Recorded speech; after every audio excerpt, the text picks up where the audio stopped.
Decision to Leave, ou Decisão de Partir, é um filme complexo, repleto de simbolismos. É preciso paciência para entendê-lo. Ele tem várias camadas e para você captar os detalhes, você precisa revê-lo. Ele é um daqueles filmes que quando você reassiste, você tem uma sensação de que está assistindo a um novo filme.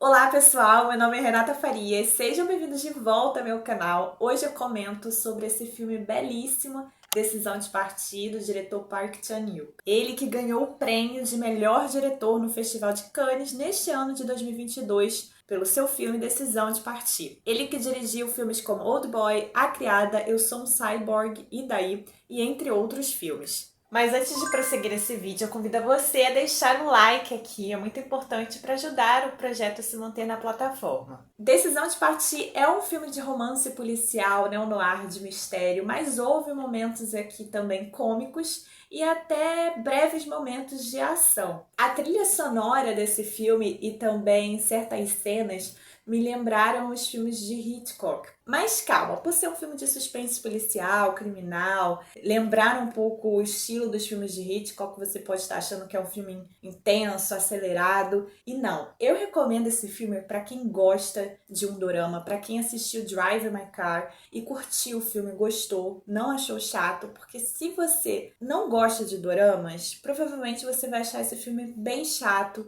e não vai conseguir assistir ao filme completo. Porque apesar do mistério, o que se sobressaiu aqui no filme, pelo menos para mim, foi esse romance mais depressivo, gótico e o drama. O diretor do filme Park Chan-wook, ele se inspirou em romances policiais suecos de um personagem fictício, o Martin Beck, em que ele é um detetive mais na dele, bem mais tranquilo. O filme se passa entre 2020 a 2021 na Coreia do Sul. A gente vai acompanhar o detetive, o Han-jun.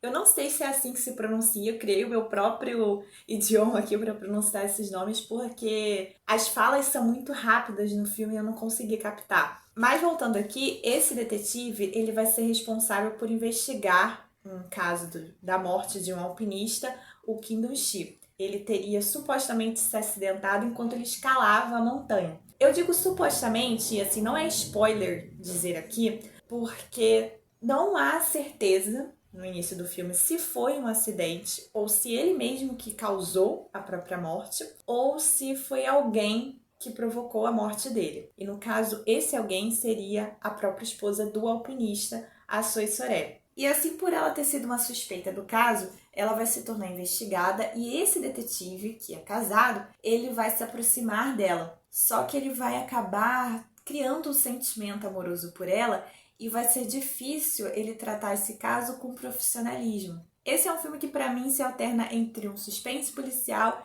e um romance. Os dois estão a todo tempo andando lado a lado. Eu não considero que esse filme é dividido. A primeira parte ele é mais um suspense e depois se torna puramente um romance. Não. Para mim, a todo tempo há esse mistério, esse conflito de descobrir quem é o autor do crime. Só que, claro, mais no finalzinho do filme, essa questão do romance acaba se destacando mais. Esse é um filme que ele não tem pressa para se desenvolver, para apresentar a sua narrativa, então por isso que eu digo, tenha paciência. Mas quando ele apresenta a sua reviravolta, ela é bem tensa e ela é bem impressionante e imprevisível. Nessa parte, o filme para mim deu um pico, ele ficou mais frenético, mas depois ele se acalma e fica no seu ritmo mais estável de drama. O final desse filme me surpreendeu bastante, ele para mim foi imprevisível e bem criativo, porque eu já imaginava que ele pudesse terminar quase daquela forma,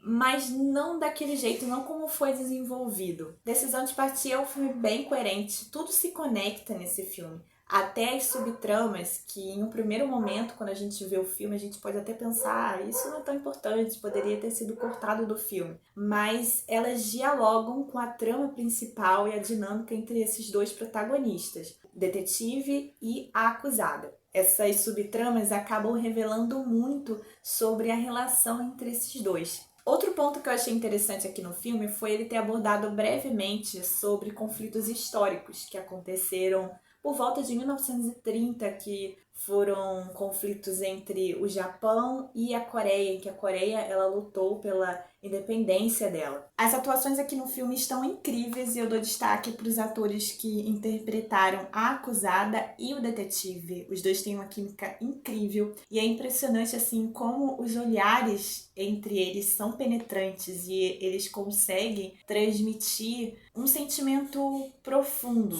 que eles vão construindo ao longo do filme. E a conexão entre eles é muito espiritual, não vai haver uma conexão física sexual. Claro que ela sente uma atração física por ele e ele também por ela, ele diz que a acha bonita, mas o filme ele fala muito sobre esse sentimento, sobre essa conexão que transcende o físico. E por serem atuações bem convincentes, eles conseguiram de fato transmitir essas sensações para o público. As transições e cortes desse filme são muito bem feitos. Eles têm significados, eles são bem inteligentes e eu achei interessante porque esse filme ele também fala sobre o voyeurismo, que é o olhar sem ser visto. Em certos momentos aqui do filme, eu me senti como se eu estivesse dentro de uma tela do celular observando os personagens. Ou então que eu enxergasse uma certa perspectiva através do olhar de um certo personagem. É como se eu estivesse ou dentro de uma tela ou dentro de um olhar de um personagem. Decision to Live é um filme muito artístico, muito lindo esteticamente. Aqui as cores são muito importantes, principalmente o azul e o verde. E é engraçado como o filme ele consegue manipular essas cores e nos confundir.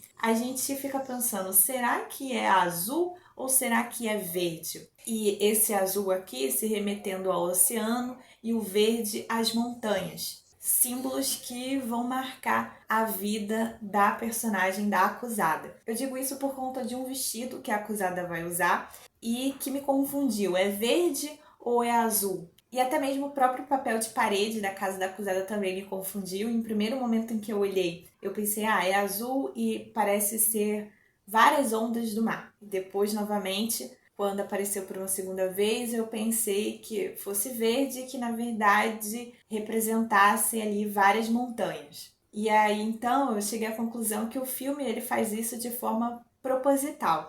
Han-Sung é um detetive casado e durante a semana ele vive em Busan por conta do seu trabalho e aos finais de semana ele mora com a esposa em Lipo. Essa parte eu não peguei direito o nome do local, mas eu lembro que apareceu na tradução Lipo, então vou usar aqui esse nome. Os dois já vivem juntos há bastante tempo, há mais de 16 anos, só que a gente sente que a relação entre os dois está bem morna. Talvez por conta dessa dinâmica que eles levam ao casamento, por essa distância. Só que eles parecem estar bem acomodados ali naquele casamento e eles não querem terminar. O detetive, por exemplo, ele está a todo tempo colocando colírios em seus olhos para dilatar a pupila, para enxergar melhor, mas ele não consegue enxergar muitas vezes o óbvio que está na frente dele. Por exemplo, que o seu casamento parece não estar indo nada bem e que talvez ele não goste da esposa como gostava antes. Só que eu sinto que ele tem um certo medo de pôr um final nessa relação. Para ele é muito melhor continuar naquela rotina, que é o que ele gostava. Ele gostava de se manter em uma rotina metódica, de fazer as coisas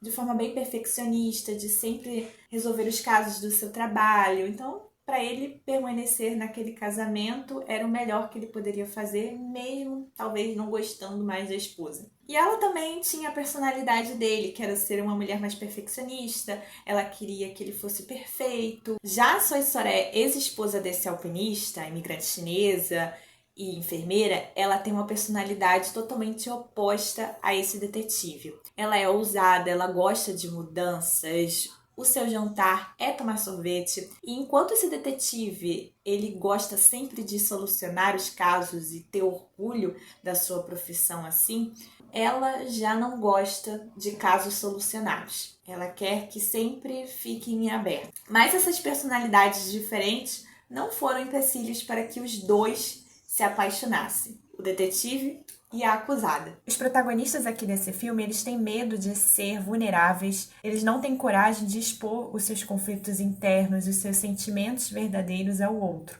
Esse, então, é um filme bem reflexivo sobre o amor, sobre esse sentimento difícil de nomear.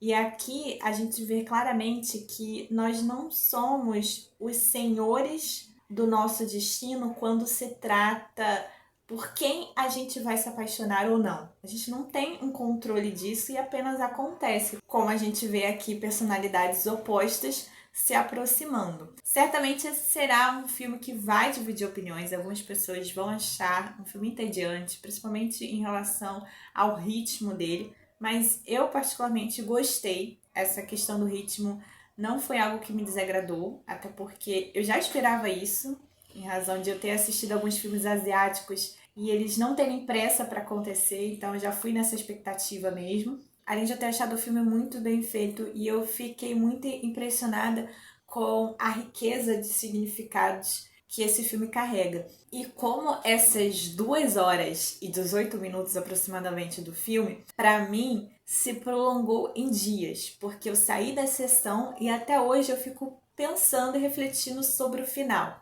sobre o que ele representou. Então resolve-se o mistério se ela é a autora do crime ou não, mas certos conflitos entre os personagens, eles acabam se reverberando na gente por dias e a gente acaba refletindo tudo o que aconteceu entre eles. Você já assistiu a Decisão de Partir ou pretende assistir? Deixa aqui nos comentários o que você achou, quero muito saber. E a gente se vê até o próximo vídeo.